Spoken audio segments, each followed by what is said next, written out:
What's the connection between this film, The Magnificent Seven, and communicative language teaching? Well, to be perfectly honest, not much. But if you're interested in the very tenuous link that I'm drawing here, keep watching. If this is the first time we're meeting, I'm Joga Conga. I've been teaching since 1989 and training teachers on CLT and MA TESOL programs for over 20 years now. I've also got a website at elttraining.com where I make video-based material for teachers at all stages of their careers. Check it out and don't forget to like and subscribe if you want to see more of my stuff. So, communicative language teaching. You've probably heard this term and you've probably guessed that it's about teaching language by communicating. But if that's as far as your knowledge goes, then listen up and I'll give you 7 of the most fundamental ideas behind this, and you can see how you think your teaching matches up. 7, you see? Magnificent 7. I told you it was a tenuous link, but I think I've got some useful points here. Are you ready? This is going to be a bit longer than my usual videos, so get yourself a beverage of your choice perhaps. Make yourself comfortable and we'll begin. Before we get going, it's probably a good idea to think about what communicative language teaching, or CLT, isn't, and it's usually compared to the grammar translation method, GTM if you like. The clue here is in the name, and it relies heavily on translation into and out of the target language. That's the one you're learning, also called L2, from L1, that's the one you already speak. So grammar translation tends to focus on learning word lists and grammatical syntax by rote, doing a lot of controlled gap fill type of exercises, and it usually prioritises writing. That's how I learned, or didn't learn actually, French and Spanish in school. And if you learned a language in a large class in school, this is probably going to seem quite familiar to you. The idea of grammar translation has kind of fallen out of fashion, really, and it's often held up as a sort of a straw man against CLT methodology. You know what I mean? We used to do this, but now we're enlightened and we don't. In honesty, this kind of methodology is fine if what you want to do is pass exams in the target language. It's not so great if you actually want to communicate. Now, you might think that this is just laughable, and to a large extent I would agree, but it's worth bearing in mind that for a lot of people, especially teenagers in school, that passing exams motivation is still a very strong one. It's really important. So stop me for a minute and think about a language that you've learnt. What was your motivation and how were you taught? Go on, just stop me for a minute. Okay, so that's a bit of background and what CLT isn't. Then what is it? Grammar translation as a methodology started to go out of fashion in the 1970s, and it was replaced in lots of contexts by other methods that moved towards more of an emphasis on speaking and using the language in a more natural way. You'll often hear this change towards more communicative methodology described as a rather linear one. We start with grammar translation, we move on to audiolingualism, and then the direct method, and that leads on to various methods that come under the CLT umbrella.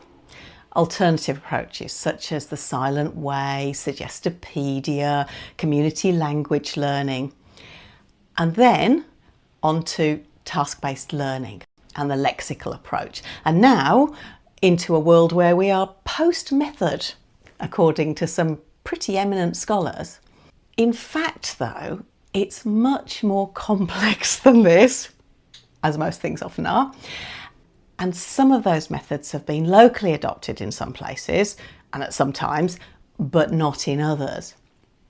For the sake of this video, though, I'm trying to keep it simple here. The important thing to keep in mind is that some form of CLT has been the dominant approach in English language teaching since the 1980s. If you look at the aims of most government education systems and the big publishing houses worldwide, you know who they are, they'll usually say that this is their goal, what they're aiming for. Well, you're probably still thinking, what is it?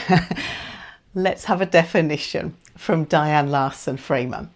She says that CLT aims to enable learners to communicate in the target language, and learners use the target language a great deal through communicative activities such as language games, role play and problem-solving tasks. So we have two main issues here, I think. There's a focus on extensive use of the target language in a meaningful context. So let's unpack these a bit. Extensive use. So the idea is that the learners are using the language, not just learning about it. It also means that speaking is in the forefront, although it doesn't mean that writing is off the agenda completely. And a meaningful context, this means language that you might actually need. So sentences like, "This is my head," and gap fill exercises where you need to fill in the past tense of the verb in decontextualized sentences, those are out. And the kind of activities that are used or are more preferable are ones where there's a purpose for the talk, a task that you have to achieve, using the language in the way that you use your first language. So what does that mean for us as language teachers? It's a big question, but I've put together, finally we're getting there, to my magnificent 7, the things that I think are the important takeaways of CLT. It isn't a definitive list, of course, but it's my list, and I hope it's helpful to you. Saddle up, we're off. Number 1, more student talk, less teacher lecture. This is the big one, and it's often the one that trainee and novice and experienced teachers struggle with. So if you want them to learn to use the language, they have to be using it, not you. The secret here, and it's not rocket science frankly, is to plan for learner activity. Aim to replace a long teacher at the board lecture, an explanation, with pair work or group work. If you want them to use the language, give them the opportunity to do it and give them a task and a purpose. Number 2, personalisation. Relevant, interesting topics. The next thing is that if you're going to get them using the language, you better make sure that they're interested in the topics that you're talking about. One of the best things about teaching language, I think, is that it's skills-based. So the content can be whatever you or your learners find interesting. Use this idea and keep in mind that the easiest thing to talk about is yourself. Number 3, contextualized language.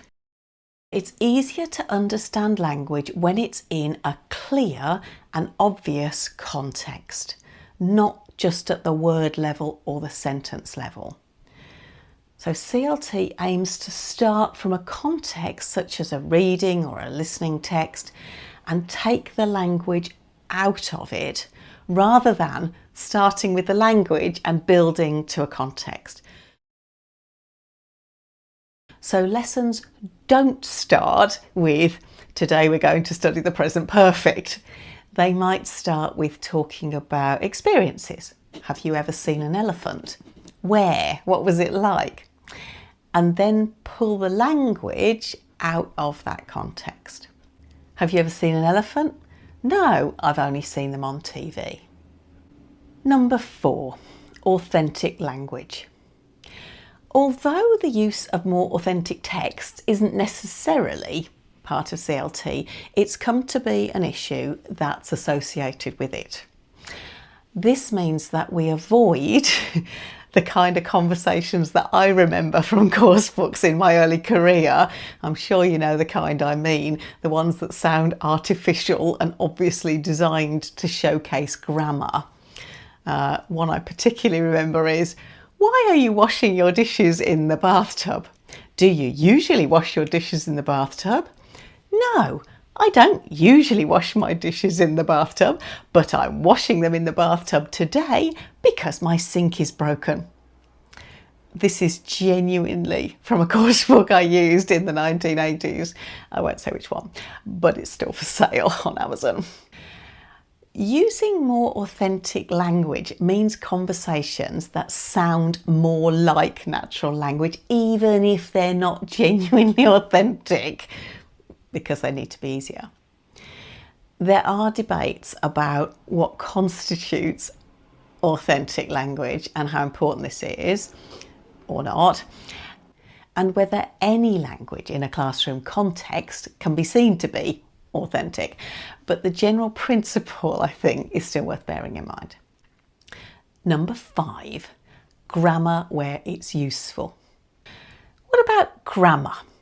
As we saw before, the grammar translation method was big on that. The grammar was taught almost as an academic exercise in its own right, and this is often called the focus on forms.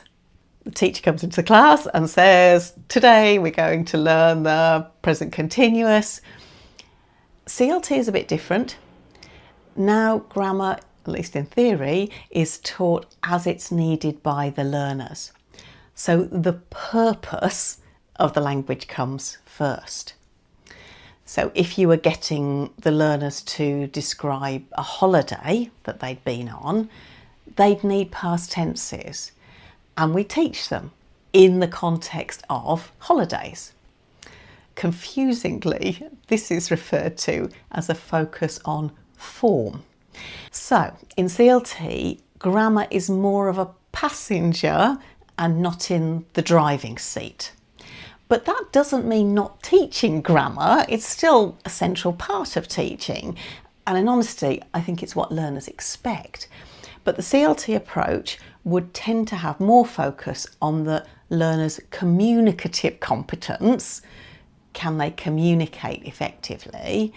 Rather than grammatical competence. Is their language always accurate? In practice, this means that there's more time spent on more commonly used forms that learners need for communication. So we need to spend more time on the past simple because it's hugely common and useful, and not so much time on the present perfect passive, which is rather rare. It also means that although there's a place for controlled practice like gap fills to make sure that learners know the correct form of the language, we want to put more emphasis on using the grammar in a contextualised way, such as in a discussion or an information gap or a role play.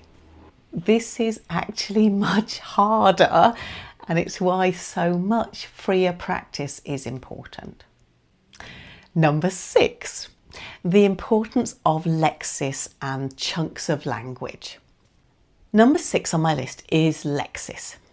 Now, it's arguable that this is Michael Lewis's lexical approach rather than CLT that's brought the focus back to vocabulary and to teaching learners chunks of language and collocations, words that go together.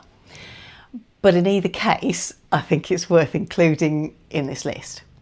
A communicative approach tends to emphasise the importance of words, and especially to teaching multi-word chunks to help learners sound more fluent. So for example, don't teach insist, teach insist on doing something. And number 7, functional approach. Finally, and probably linked to teaching grammar and contextualised form and teaching lexis in multi-word chunks, using a functional approach has become associated with CLT. So this means teaching the kind of language and phrases that you might need in a particular situation for a particular purpose. For example, the kind of conversation that might happen in a shop. Can I help you? Have you got this in a bigger size? Or the kind of language that you might need to make suggestions. You could, have you thought about, if I were you, I'd... At lower levels, you might not even want to analyse these functional exponents. They don't need to know the second conditional to understand that if I were you, I'd is advice. Means that I think it's a good idea. Okay, so 7 things, my magnificent 7. I'm going to put them back up on the screen and I want you to pause me and try to remember what I said about each one. If you can't, feel free to rewind.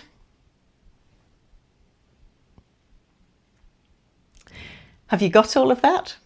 Great. I hope that this is useful to keep in mind when you're planning your lessons and when you're teaching. Have fun with it. Thanks for watching. Bye-bye.